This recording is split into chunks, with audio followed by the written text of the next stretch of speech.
Hello class, आज हम discuss करने वाले हैं इम्प्रूवमेंट इन फूड रिसोर्सेज। तो सबसे पहले हम चैप्टर का थोड़ा रिव्यू लेंगे और उसके बाद उसके PYQs करेंगे। तो आज का हमारा चैप्टर है improvement in food resources. Improvement in food resources का मतलब है कि हम फूड, क्योंकि इतना पॉपुलेशन इंक्रीज़ होता जा रहा है डे बाय डे, तो हमको ज़रूरत है कि हम लार्ज स्केल प्रोडक्शन करें जिसके साथ उसकी क्वालिटी भी मेंटेन रहे। तो क्वालिटी को और क्वांटिटी को दोनों को इंक्रीज़ करने के लिए हमें कुछ इम्प्रूवमेंट करने हैं अपने फूड रिसोर्सेज में।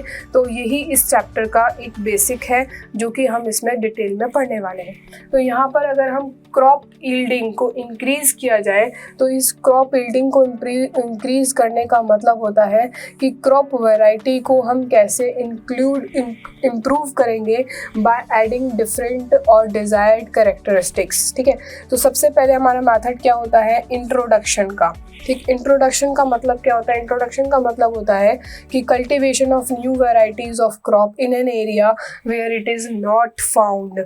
तो ऐसे एरिया में न्यू वैरायटीज़ का इंट्रोडक्शन, जहाँ पे वो नहीं मिलते हैं, उस प्रोसेस को हम क्या बोलते हैं? इंट्रोडक्शन कहते हैं।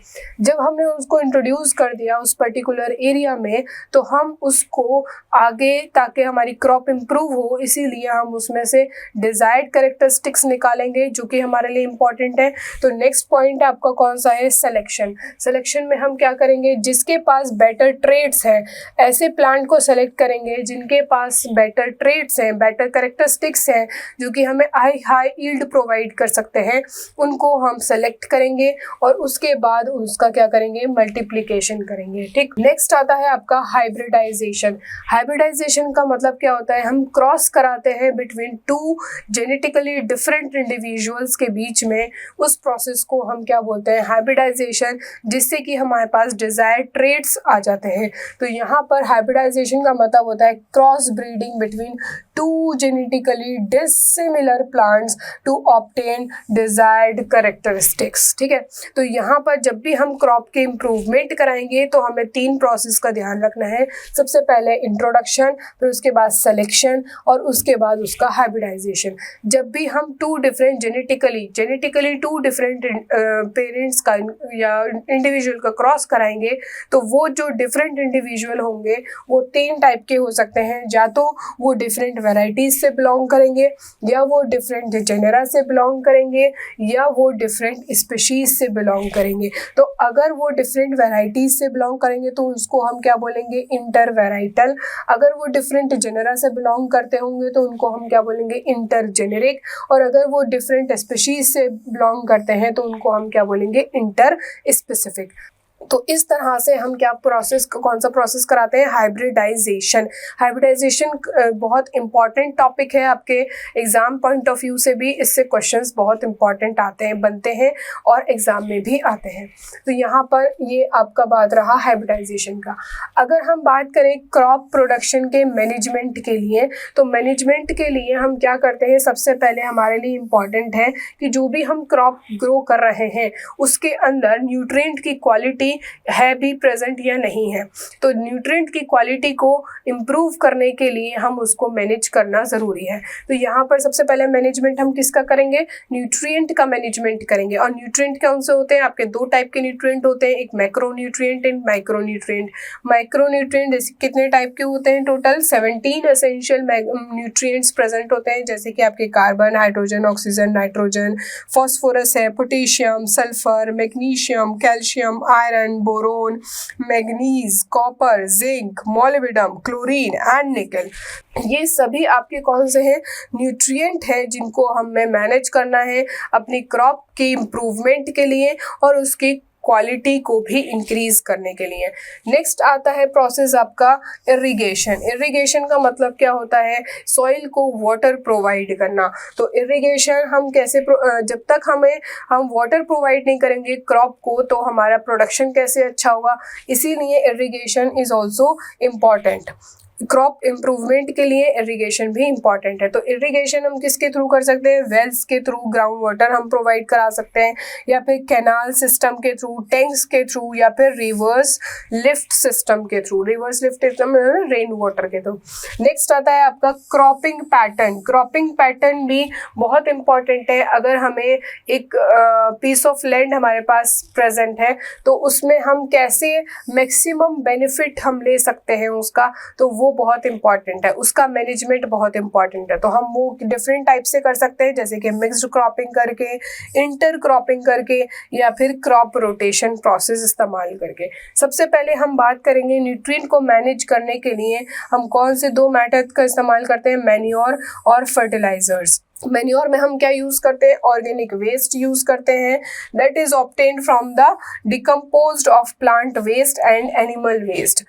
जब माइक्रोब एनिमल वेस्ट और प्लांट वेस्ट के ऊपर ग्रो करते हैं, वहाँ से जो डिकम्पोज्ड वेस्ट है उसको इस्तेमाल करके उसको हम क्या बोलते हैं? मैन्योर बोलते हैं। नेक्स्ट आता है आपका फर्टिलाइजर्स। फर्टिलाइजर्स में सॉइल में अगर हम फर्टिलाइजर्स को ऐड करते हैं तो फर्टिलाइजर्स क्या हैं? आपके केमिकल कंपाउंड्स हैं।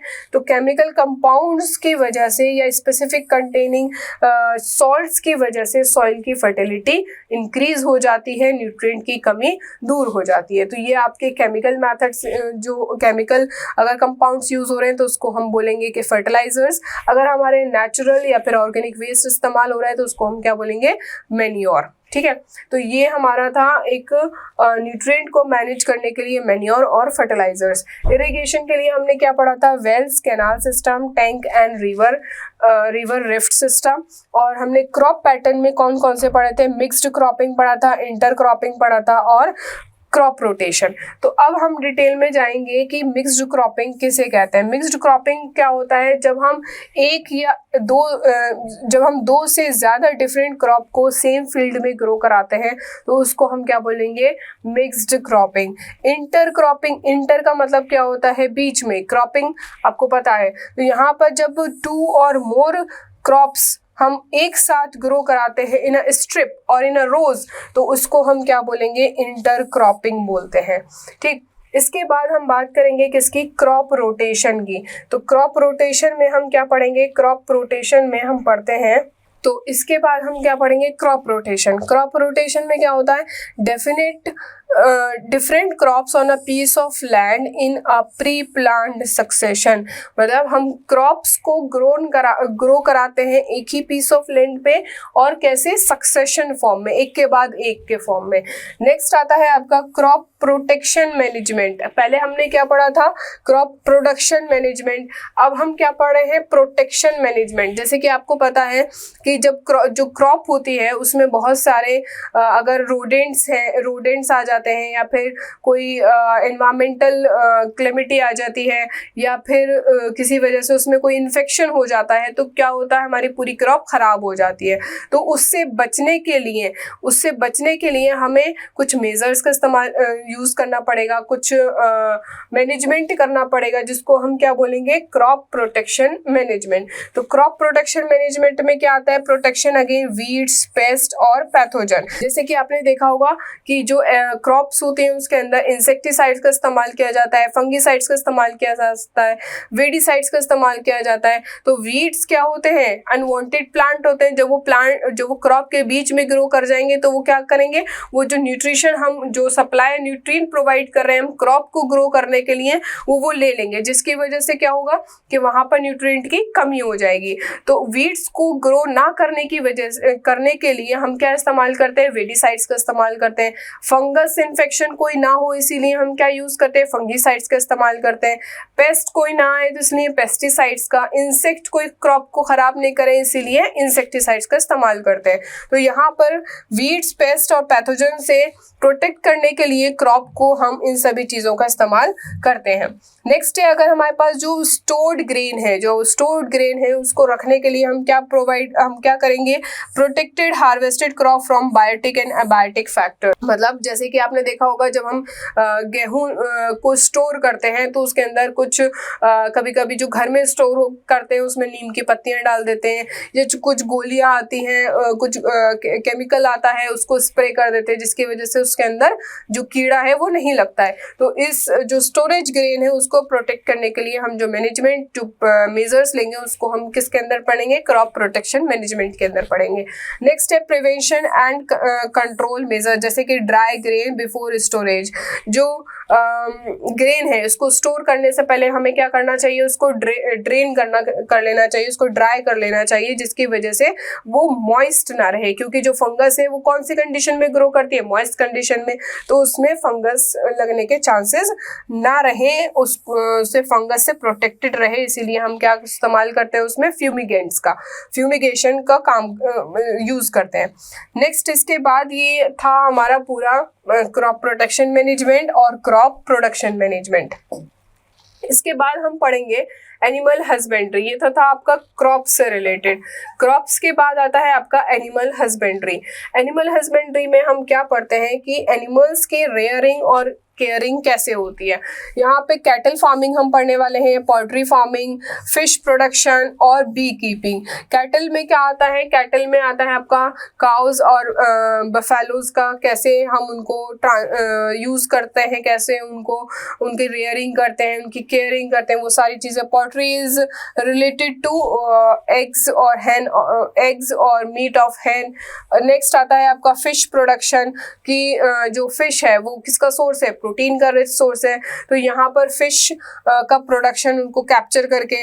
बी कीपिंग का मतलब, बी कीपिंग जो होता है उस प्रोसेस को हम क्या बोलते हैं, एपीकल्चर। एपीकल्चर क्या प्रोवाइड करते हैं हमें, हनी, वैक्स और मेडिसिनल सब्सटेंसेस प्रोवाइड करते हैं। तो इन सब एनिमल हस्बेंड्री और क्रॉप मैनेजमेंट, ये चैप्टर हमें इन्हीं चीज़ों के बारे में बताता है कि हम किसका कैसे मैनेज कर सकते हैं, कैसे उनको प्रोटेक्ट कर सकते हैं, और कौन कौन से मेथड्स हैं जिसके थ्रू हम इनका जो मिट्टी, जैसे कि फिश है तो फिश से हमें क्या प्रोवाइड होता है, प्रोटीन, तो हम ये कैसे चीज़ें एक्सट्रैक्ट कर सकते हैं। हैन हमें क्या देती हैं, एग्स और मीट सप्लाई करती हैं। तो इसीलिए ये सारा चैप्टर आपका बहुत इंपॉर्टेंट है एग्जाम पॉइंट ऑफ व्यू से। अब हम इसके कुछ क्वेश्चंस करने वाले हैं, PYQ क्वेश्चंस। तो फर्स्ट क्वेश्चन है आपके लिए, the growing of different crops relatives on a piece of same land same year pre plant known as. अभी हमने 3 टाइप की क्रॉपिंग पढ़ी। सबसे पहले मिक्स्ड क्रॉपिंग, इंटर क्रॉपिंग, और एक पढ़ा हमने क्रॉप रोटेशन। तो इंटर क्रॉपिंग क्या होता है, जो कि रोज में होता है, लाइंस में हम ग्रो करते हैं। मिक्स्ड क्रॉपिंग क्या होती है, मिक्स्ड क्रॉपिंग में 2 और मोर क्रॉप्स एक ही टाइम पे एक ही पीस ऑफ लैंड पे ग्रो कर सकते हैं। और जो क्रॉप रोटेशन होता है तो वो क्या होती है, different crops of related on a piece of same land और प्री प्लांट होता है। ठीक है, तो ये इसका आंसर क्या है आपका, crop rotation. Crop rotation. Next question is an agent that kill destroys fungi, कौन से होते हैं वो, yes, fungicides. Next question, drones in the honeybee colony are born out from। drone, जो drone है, drone क्या है, drone is the male honeybee। तो मेल बी का फॉर्मेशन किससे होगा, अनफर्टिलाइज्ड एग से होता है। तो यहाँ पे option is unfertilised egg. Wax gland of honey bee is present in, कौन सी हनी बी है जो कि वैक्स का प्रोडक्शन करती है, दैट आर वर्कर्स के अंदर प्रेजेंट होती है wax gland. Next question, the place for keeping, studying and drawing plants is called. Drawing plants की बात करें तो ड्राइंग प्लांट्स कहाँ पे स्टडी किए जाते हैं, हर्बेरियम में स्टोर किया जाता है और उनको स्टडी किया जाता है। Next question is induced breeding can be exploited to increase the production of, कौन से प्रोडक्शन किसके लिए इस्तेमाल किया जाता है, हम फिशेस के लिए इस्तेमाल करते हैं, एग्स और स्पर्म के प्रोडक्शन के लिए, एग्स एंड स्पर्म्स। ठीक है, तो इसके लिए हम कौन सा ऑप्शन सही है आपका, C option, fish. Next question, which of the following is the high milk yielding variety of cow? Yes, that is Holstein. Next, the method maximum used in cattle breeding is, cattle breeding में कौन सा method सबसे ज़्यादा use होता है? That is artificial insemination. Next question, the fungus disease causing maximum death of poultry bird is aspergillosis. Next question, exotic breed of poultry bird having high egg laying capacity are white leghorn. A option is correct. A. Next, the Jersey bull used for cross breeding in exotic variety from, exotic variety कहाँ से आई है? England, from England. Next question, rinderpest disease of poultry is caused by, कौन सी disease है ये rinderpest? Viral disease. Next question, inland fisheries is referred to as, inland fisheries is referred to as culturing fishes in fresh water. Culturing fishes in fresh water. The first one is correct. Next question, several embryos, जब बहुत सारे embryos are produced at a time in a single cow by the process of embryo transfer.